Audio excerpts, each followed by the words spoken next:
Hello, my name is Alexandra Stanislavsky. I'm a radiologist at Monash Health in Melbourne in Australia, and I'm going to be talking about the prenatal examination of the fetal head. And I will preface this by saying that radiologists who report fetal morphology imaging face very specific challenges.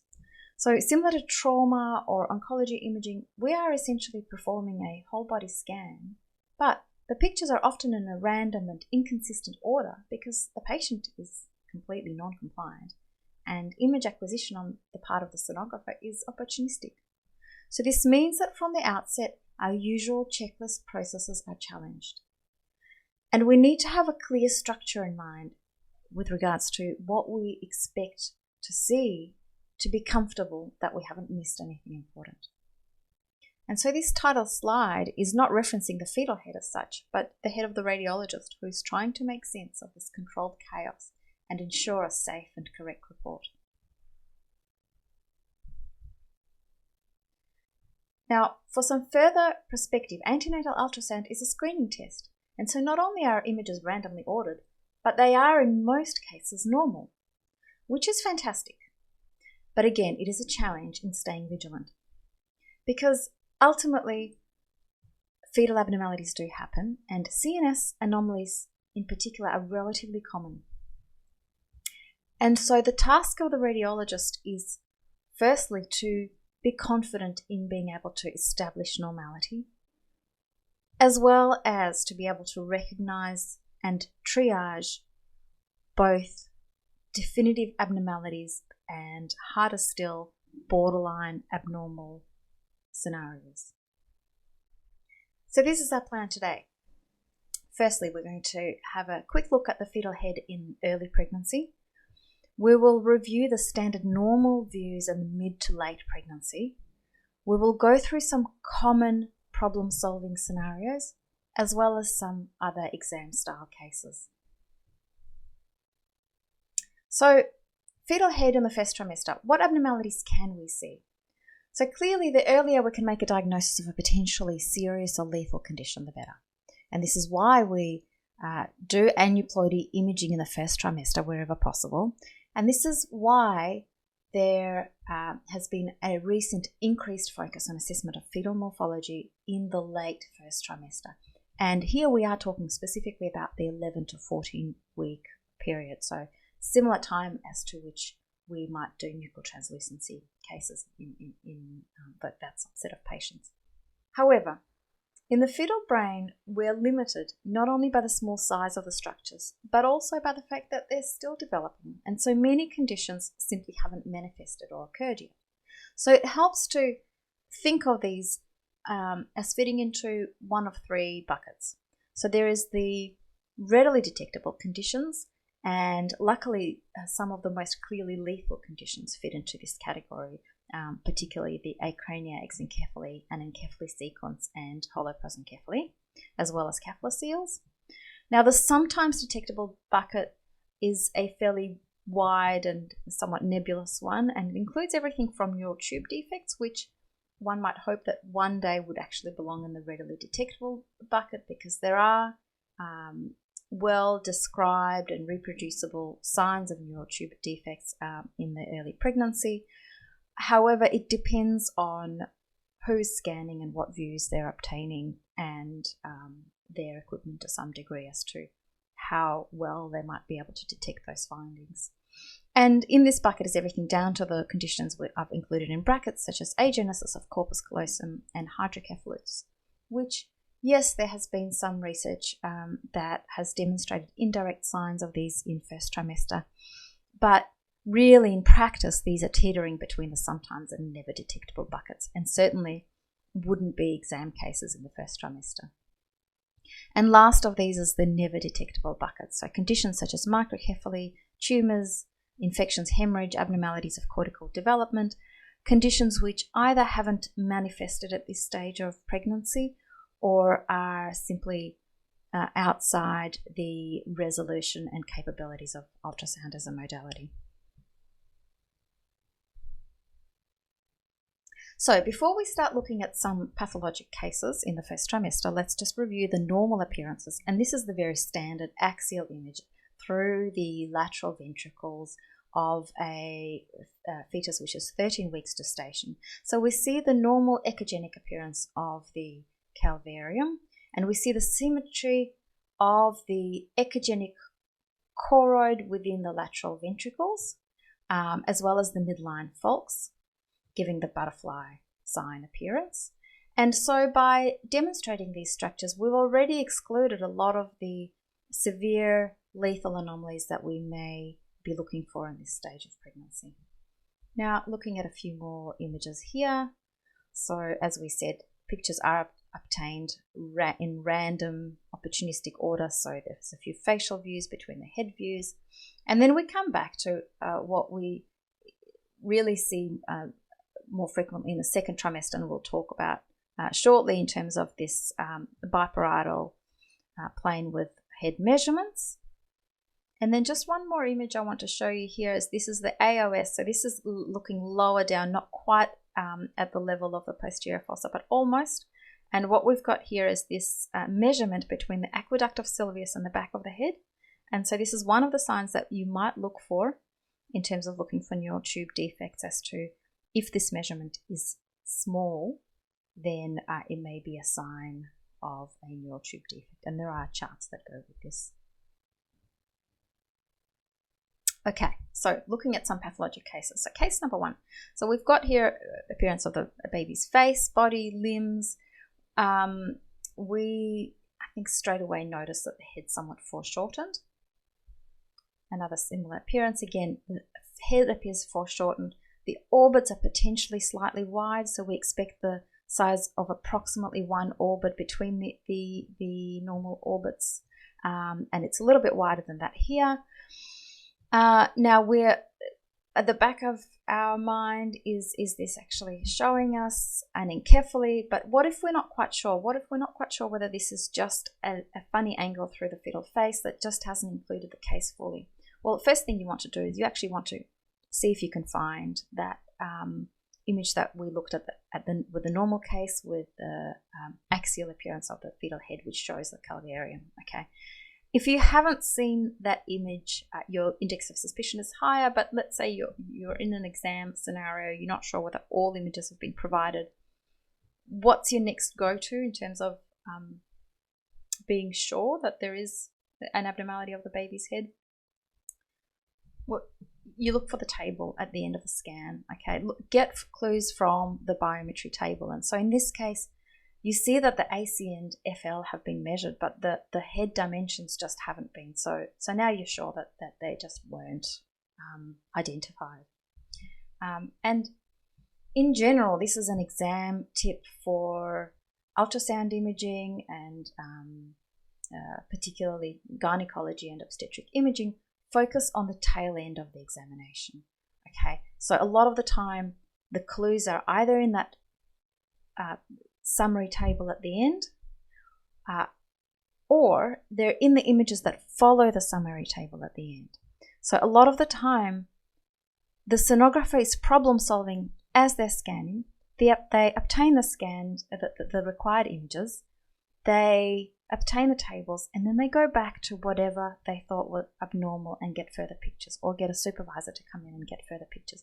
So that's your, in an exam scenario, that's where your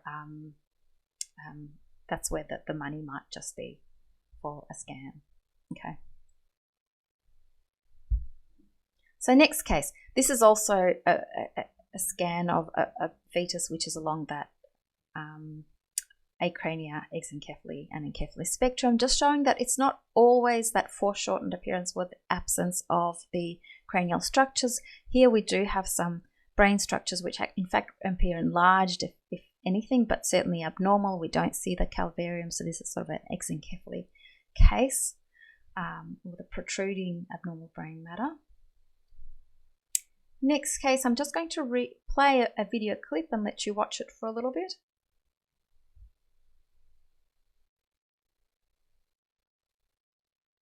Yep. Okay, so what we're seeing is baby's head with a prominent cystic structure which is protruding from the calvarium. And if you look carefully, you might see some echogenic components within the cystic structure, which are continuous with the intracranial structures. So this is a case of an encephalocele. Now, encephaloceles aren't always going to be this big and so easily detectable and characterizable, so they can be much more subtle, so that there will be situations where you may suspect one but not be sure whether it's intracranial or extracranial entirely and need to have follow-up imaging. So raise a suspicion and get follow-up imaging. Okay, for the next case, again, I'll give you a moment to have a look at this image. This is a coronal slice of the back of the neck and the head of a baby, and something very significant is missing, which is the midline falx. Okay, so going on from there to an axial appearance. So we've got here the obvious absence of a falx going through the anterior part of the brain. So we've got this anterior monoventricle and an enlarged and fused abnormal appearance of the thalami, and also an appearance just at the front of the fetal head of something that looks like a nose, but it's not a normal appearance or location of the nose. So this is all consistent with holoprosencephaly, and we're going to just flick through all of the images because, as we know, we like to review whatever's at the very end. And at the very end of the scan, we've obtained a couple more pictures of this anterior structure. Okay, so here it is. It's not in the position of the nose. It's higher up. It is in the midline. There it is being measured. And so that's a proboscis, which is a one of the abnormalities of midline face that may be associated with holoprosencephaly. Okay, so that's enough for first trimester cases. So going on to the second trimester, and let's review what the normal standard views are and what do we expect to gain from them. So there are 3 standard head planes, and really the majority of significant CNS conditions which we might see in this time frame will manifest to some extent as an abnormality on at least one of these standard planes. Now, I'm not particularly fussed about what things are properly named. It helps me to have a way of remembering what things to look for, so that in my head I remember I've seen this, this, and that. So I look for the plane of the picture of the head picture with the measurements, the one with the ventricles, and the one with the cerebellum. So let's go through them. The one with the measurements, the proper name for it is the biparietal diameter plane or the transthalamic plane. And this is the image where we obtain our dimensions of the fetal head of the BPD, which is measured from the outer surface of the near calvarial border to the inner surface of the outer calvarial border by convention. We've got the head circumference measurement as the ellipse around the outside of the calvarium. To ensure that it's been obtained properly, we make sure that it's perpendicular, so the head's not tilted, to obtain correct measurements. We'll review the echogenic calvarium. We'll look for symmetry and the midline, and we want to see the following structures on this scan. So we want to see the frontal horns of lateral ventricles, the cavum septum pellucidum, and thalami. So frontal horns there, CSB, thalami, and we may or may not see the third ventricle. Going on to the one with the ventricles, so the transventricular plane, we want to see the ventricular atria with the choroid plexus on these images, as well as the frontal horns and the cavum septum pellucidum. And we measure the lateral ventricles from the inner aspect of the echogenic line to the inner at the level of the glomus of the choroid plexus, so exactly where it's measured there in the far ventricle. Now, we've also got in this case a measurement on the near ventricle, which normally in most cases will be obtained on a different separate image, but we do want to make sure that we've measured both in somewhere within the study. And we also take note of the fact that we actually see the Sylvian fissures quite well here. So there's the abnormal appearance of the sylvian fissure at this stage of pregnancy, as well as the parietal occipital fissures, which are this sort of bump just not too far from where the glomus of the choroid plexus sits. Now, identifying this fissure is very important because this is one of the fissures which should be appearing at this stage of pregnancy. And if you haven't seen it, that you might question whether either the image hasn't been obtained properly or the cortical development is abnormal. And the last of the three standard planes is the one with the cerebellum or the transcerebellar plane. And of course, we want to see the cerebellum, as well as the cisterna magnum and the nuchal fold, which these are the structures that we measure, as well as the CSB and thalami to help us ensure that we're in the correct plane. So the measurements that are obtained are of the cerebellum, and there are charts for normal cerebellar size, but it should be, as a ballpark figure, the size of the cerebellum, the length of the cerebellum in millimeters should approximate the baby's gestational age in weeks. For the cisterna magna, the normal range is from 2 to 10 millimeters, and the nuchal fold should be less than 6 millimeters. And so this is just an overview as to where those planes are positioned. So you can see that the transventricular plane is parallel to the biparietal plane but slightly higher, and the transcerebellar plane is tilted posteriorly but anteriorly. They all pass through approximately the same region, which is where I've drawn the blue square is the approximate location of the CSB. So in the ideal world, we really want to have seen the CSB on all three of these planes. In the real world, we want to make sure that we've seen it well in at least one. And so that brings me on to this important pitfall to watch out for and not to trip over. When we've got imaging of the fetal head and let's say you've got a picture like this, and based on this, the CSB box has been ticked off as having been seen. Now, have we seen the CSB? Well, yes, we've got the frontal horns there. We've got an anechoic looking structure in the midline here. However, what we also have is an echogenic line that passes through it. And this is your sure sign that this isn't actually the CSB. This is the fornicele columns, okay, which are located just below the level of the CSB. So just to demonstrate it here, I'm going to play through a clip which shows here's the normal CSB, well seen. We go a little bit lower and we see that echogenic line in the midline at the level of the columns of fornix. Okay, CSB, fornicele columns, right? So just to keep driving that pitfall home, we want to see that and not that. Okay, now those planes that we discussed, the three standard planes, are the ones that are defined by essentially every the guidelines of essentially every governing body for obstetric ultrasound, such as ASIM in Australia, ISHOG in Europe, and AIUM in the US. Now, none of these actually currently include the mid-sagittal plane as a required plane. However, I suspect that this will change at some stage, just as cardiac outflow views were once considered additional or advanced planes, but are now considered routine. And certainly it is strongly recommended that this is performed routinely to assess for the presence of the corpus callosum. With regards to the coronal planes, there's a lot more lenience, and these are generally seen as adjunct to perhaps visualize either the anterior complex, so that's the CSB and the frontal horns, and the anterior brain, or the cerebellum posteriorly, in cases where these views are actually difficult to obtain on standard axial planes.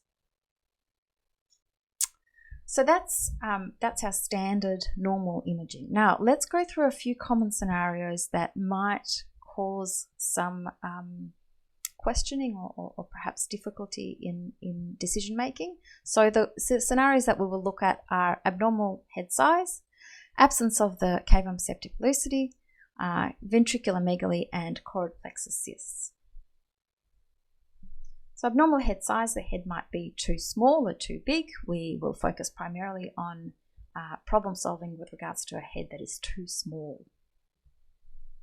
So, case study. Ultrasound performed at 21 weeks, 3 days. We've got 2 select images of the transventricular plane that shows the normal sized lateral ventricle and the BPD plane, and looking at the biometry there, well, not surprisingly, given the section of the talk, we've got a BPD with percentile that's measured as 2.82 and HC percentile 2.12. Now, 2.14 is what equates to 2 standard deviations below the mean. So this is just less than 2 standard deviations below the mean. So this scan, there were no other abnormalities elsewhere in the body, but this did trigger a tertiary referral, and the baby had a fetal MRI.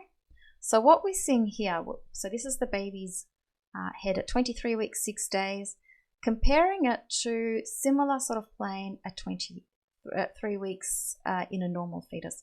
And we see delayed sulcation, and on these slices particularly, I'll draw your attention to the sylvian fissures, where in the normal baby they are not closing over quite yet, but they're sort of squared off, whereas in our baby they're still quite smooth. There was reduced biometry and with head circumference 2 to 3 standard deviations below the mean, but everything else morphologically was normal. So what are we thinking? Our concern was, of course, regarding the delay in the sulcation. So we repeated the MRI at 35 weeks and 1 day, and we do see that it has progressed but remained delayed compared to what we would normally expect to see at this stage. Interval ultrasound scans during this time have also shown, and I haven't got it here, but that the head circumference had fallen below the 3rd centile. Below 3 standard deviations below the mean. So based on the imaging, the diagnosis was made of primary microcephaly with simplified gyral pattern. So going through microcephaly and how we approach it. The formal definition for microcephaly is head circumference less than 3 standard deviations below the mean, which is 0.13%. Now, etiology, our main differential is between true microcephaly, which is what we had diagnosed in this baby, which is for which there is a myriad of potential underlying mechanisms, or lissencephaly. And had the diagnosis been lissencephaly in that baby, we wouldn't have seen the progression of sulcation which we saw in this case. Now, the prognosis is variable, and it correlates with head size and degree of gyral development as well as other abnormalities, which is why the role of fetal MRI in this sort of scenario is quite important. So overall approach to a small head size. As we said on the previous slide, head circumference less than 3 standard deviation establishes the diagnosis of microcephaly. However, we may not reach that point of -3 standard deviations in the 2nd trimester. At the time of the 2nd trimester morphology ultrasound, it can progress later in pregnancy. Therefore, so as not to miss the baby which is developing microcephaly, any head circumference less than 2 standard deviations below the mean is a trigger for tertiary referral and further evaluation. And in fact, in my institution, so as not to miss that developing microcephaly in the fetus over the 2nd and 3rd trimester, we would actually flag and consider follow-up in any baby with head circumference less than 5th percentile. Of course, we'll look for associated abnormalities, as it is an isolated finding in only about 20%. And tertiary referral, as we mentioned, is for genetic testing and counselling and infection screen, as well as fetal MRI. Now, not spending too much time on macrocephaly, it is less commonly a diagnostic dilemma. The formal definition is head circumference more than 97th centile, or 2 standard deviations above the mean. Between 2 and 3 standard deviations generally has been shown to have quite good outcome if it is isolated. And the common causes, we often might see it as part of general large for gestational age baby, or as a benign familial condition, or associated with a range of abnormalities, which are in fact intracranial pathologies, which secondarily cause head enlargement. Moving on to what seems to be the structure I want to talk about the most, which is the cavum septum pellucidum, and what happens if it's not there. And if it is not there, you wonder to yourself, is it not there because the leaflets are perforated? Or is it not there because they were never formed in the first place?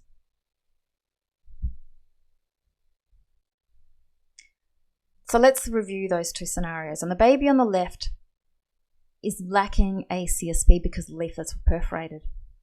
The one on the right, in the one on the right, they were never formed. So the perforated leaflets appearance, we see perhaps there is something dangling here, which might be the perforated leaflets.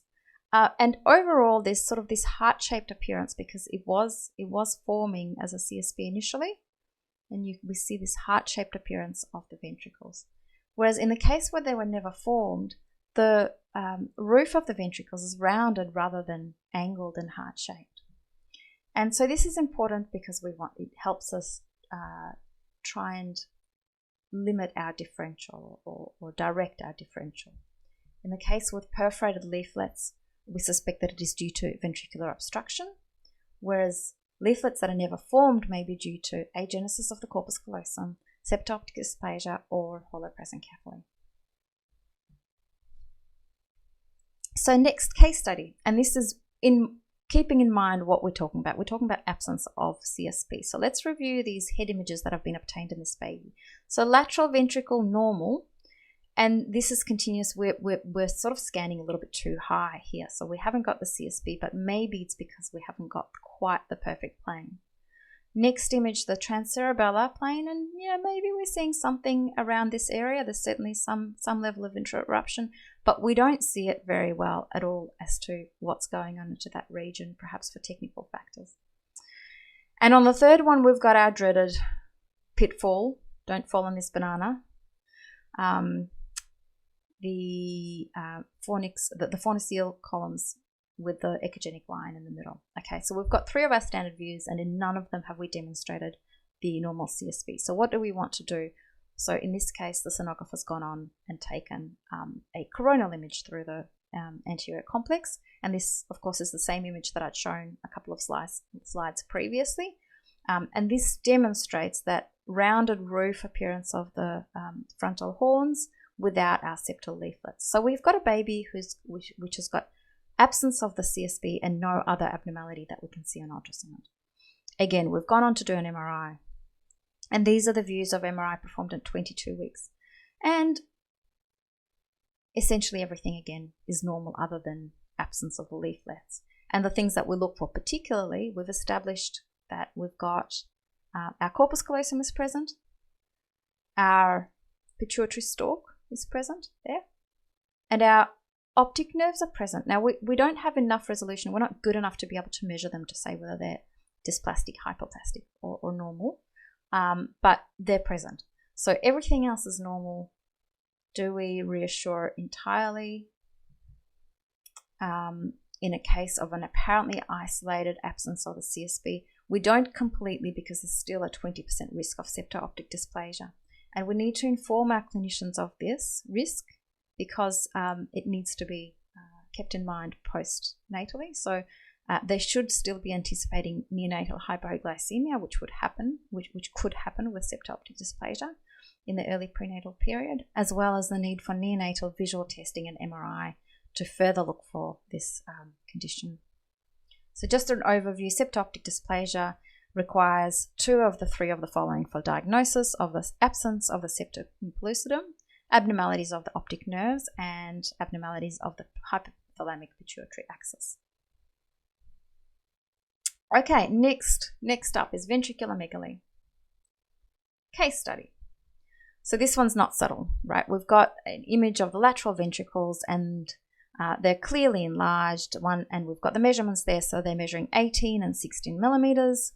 On the adjacent image, we see the third ventricle, which isn't enlarged, and the fourth ventricle doesn't seem to be enlarged either. So just as a reminder, definitions of ventriculomegaly, it's mild, it's considered mild if the ventricular diameter is 10 to 12 millimeters, moderate if it's 12 to 15, severe if it's more than 15. So in our case, we're dealing with bilateral severe ventriculomegaly. And it may be unilateral, which again is a reminder that we need to measure not only the far ventricle, which is well seen on the normal transventricular plane, but also the near ventricle, for which the head has to be slightly repositioned. So ventriculomegaly mechanisms, I'm not going to go through all of this list. I've just got that there for you as a review point. Of course, we divided into obstructive and non-obstructive causes, and our obstructive causes can be further subdivided into non-communicating and communicating. And that slide is there. You can pause it and take a picture if you wish. Okay, back to our baby with the bilateral, non-subtle, enlarged, severe ventriculomegaly, enlargement of the lateral ventricles. We've done an MRI and we can see, again, as we suspected on ultrasound, the third ventricle is not enlarged and the fourth ventricle is not enlarged, and there's really nothing else that's going on. In particular, although everything is stretched, there was no convincing evidence that development was actually delayed. There were no other intracranial findings or elsewhere. So we've got obstructive hydrocephalus, no mass, no hemorrhage, no malformations. So the suspected diagnosis was aqueductal stenosis. And the baby went on to be born and was well when she was born. And not only that, but she actually came back to us when she was aged 8 years. And so this is the appearance of her brain when she's aged 8 years old. And certainly it looks quite abnormal at first glance, but we thought that a lot of the abnormality of that appearance was due to that stretching of the brain from the early on in life. But actually there was not, everything else was otherwise fairly normal, except for the fact that the ventricles were still enlarged, the CSP was still absent, and the corpus callosum was slightly irregular, probably because of the stretching. And clinically, at follow-up, she had minor motor deficits only and was otherwise had normal development and vision and endocrine function. So that's a good outcome for fairly severe ventriculomegaly appearance in the first instance. Okay, what about milder forms of ventriculomegaly? So isolated mild ventriculomegaly, which is in the 10 to 12 millimeter range, has got a fairly good prognosis. So there's approximately 90% normal neurological outcome. However, it does still require tertiary review and counselling, and it requires consideration of torch screening and amniocentesis, because whilst the prognosis is often good, of course there's still a component for which it's important to exclude any additional abnormalities, any additional etiological factors that would put them into the 10% and not into the 90%. And fetal MRI, again, plays an important role in this. Right, moving on to the last of our common scenarios, the choroid plexus cysts. So choroid plexus cysts, as is well known, is a soft marker for trisomy 18, so not for trisomy 21 or 13 or any other. It's a soft marker for trisomy 18. However, as a soft marker, it's not actually an abnormality, right? So choroid plexus cysts do not in themselves represent pathology. And they can be seen in 30% of trisomy 18 patients, but they're also seen in 1 to 3% of normal fetuses. And a key point is that choroid plexus cysts can be single or multiple. They can be variable in size. None of those factors come into our prognostication. They're either present or they're not. And the key questions that we need to be asking ourselves is, 1, is the first trimester screen normal? So, and 2, is the finding definitely isolated? And so we do want to, when I do see choroid plexus cyst, I want to have a very careful look through my scan, make sure that I've got good, adequate imaging of all structures, and particularly cardiac views. Ideally, we'd like to see open hands, so we want to make sure that we've seen the fetal hands well. And if the finding is isolated and the first trimester screen is normal, this is a low-risk patient, and we can reassure them that this is a finding of no clinical significance.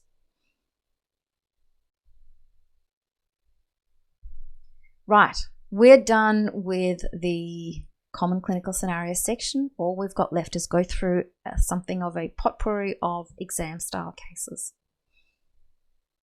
So, case number 1, I'm just going to go through these images.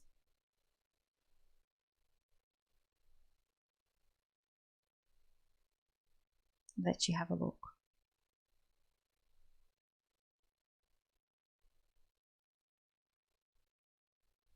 So coming back to the top, what are we dealing with here? Actually, I've got one more image to show first.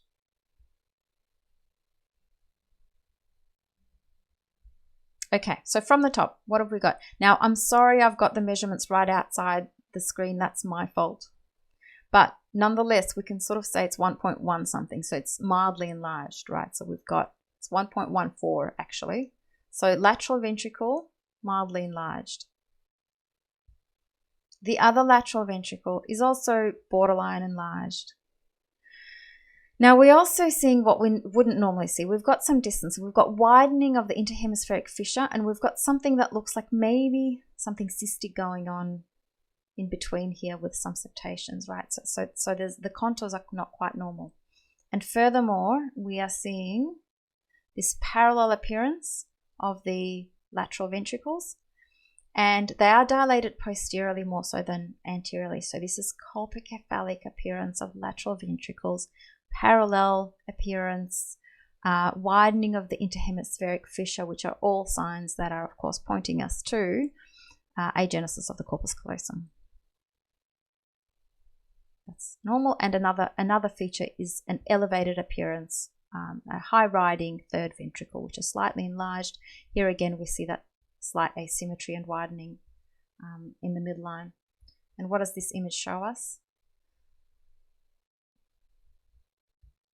So this is our pericallosal artery, which we would in a normal case expect to be extending all the way posteriorly. And it's got an abnormal course. It's sort of only going up as far as this. So this is further support for agenesis of the corpus callosum. So important to have in mind a list of all of the ultrasound features of this common and examinable condition. Next case, second trimester morphology ultrasound. I'll go through the images again. In fact, I'll start with a clip.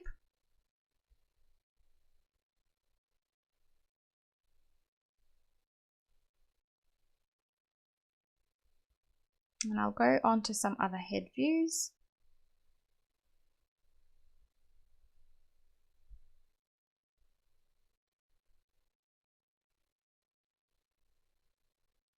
And then we go on, and then you go, no, hang on a minute, what did you just show me?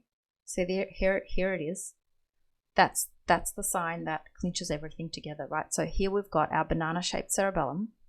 And once you see that, you're on a home stretch, or you should be, because you know what are all the other things that you now need to find to say all the right words to get this case right. Okay, so you've got a banana-shaped cerebellum. Where's your lemon-shaped head? Well, actually, I showed you the clip because that's the one that showed it the best. So hopefully you might have noticed the lemon-shaped head on this view. And then we'll look at the lateral ventricles, which are commonly enlarged. Yeah, and there they are. Well, one of them is enlarged anyway. The other one's prominent, but not measuring enlarged. And then what do you need to look for next? You need to look at the spine. So you need to find that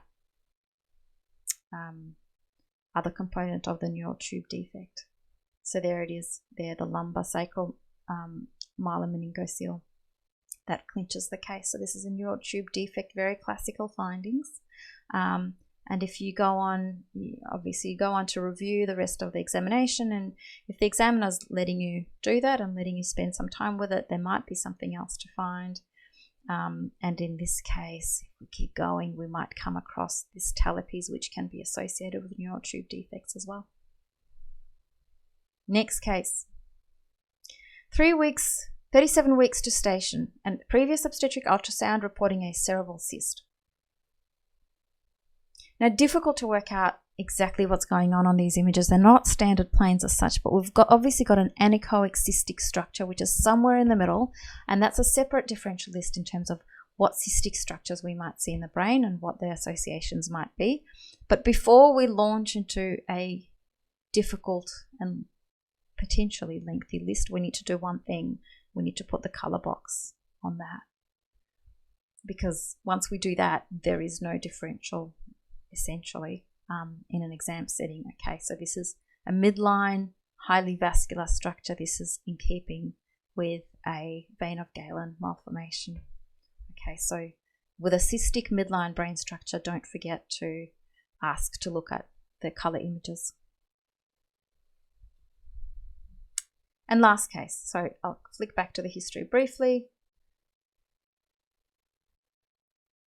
Abnormal brain findings of the second trimester screen.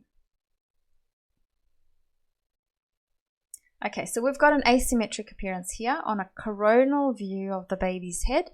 So we've got an area right here next to the lateral ventricle, which is echogenic, abnormal looking, but not causing any mass effect. In fact, if anything, that lateral ventricle, that frontal horn of lateral ventricle is slightly dilated.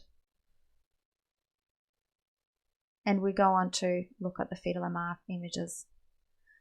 So here it is again, a T2 hyperintense area in the same location we're looking at, next to the frontal horn of lateral ventricle. It does have this T2 low signal rim that we take note of, and then we'll look further at the gradient image, and again we see that low signal rim, but the whole thing, so this is suggestive of a component of hemorrhage. Okay, but the whole thing isn't hemorrhagic, but there is a hemorrhagic component.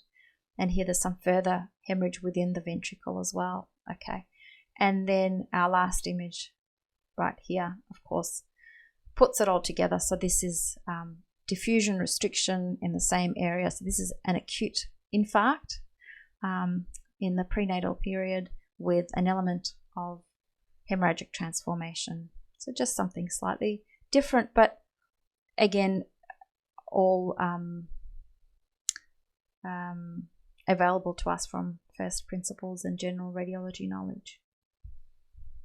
And this is just the follow-up scan as the MRI on the same baby, demonstrating now having developed that porencephalic appearance in the region of the infarct with, again, that low signal hemosiderin rim indicating that prior hemorrhage. And that is all. So in summary, what have we talked about? We talked about the importance of establishing normality, so finding structure in the morphology scan within its haphazard format. It's important to appraise and assess routine views. We've talked about diagnostic dilemmas surrounding common isolated findings such as head size, absent CSB, mild ventricular megaly or any ventricular megaly, and choroid plexus cysts. And beyond the ultrasound, remember that the mid-trimester ultrasound is a screening test. So it is important for us all to establish pathways for tertiary referral in our practice. And fetal MRI, where available, is an important adjunct to tertiary neurosonography and can add clinically significant additional findings in approximately 10% of cases. And that is all. And I thank you for your attention, and I hope that you were somewhat more interested than my cat when she sat on my slides in process.